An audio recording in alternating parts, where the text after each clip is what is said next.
We complicate psychology in many ways, but I was researching early on the positive psychology people, and we're talking about John Maxwell. No, he wasn't really positive psychology, but Robert Emmons at UC Davis, I believe he was out of, and all the emerging research that was coming out. Barbara Fredrickson's research was coming out.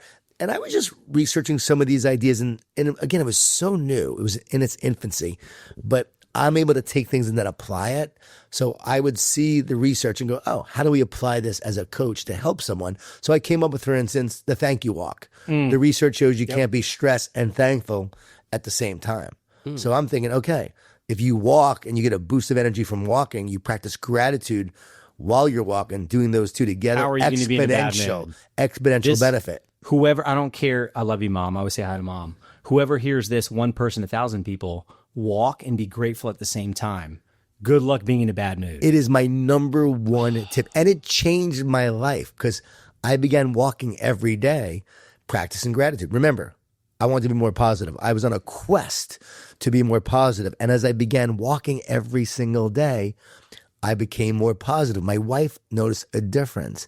I started sharing this with others. People started walking, feeling the same benefits. Now I've had probably millions of people take walks of gratitude. What are you doing when you're doing that, though? You're also rewiring your brain because your brain is actually an antenna. I wrote about this in The One Truth, one of my recent books. That's over here somewhere. And The One Truth, it's an epic revolutionary book because it literally is a new paradigm shifting understanding of psychology, science, and spirituality and how they all come together. And when you understand the one truth, you can truly understand the psychology of what drives someone.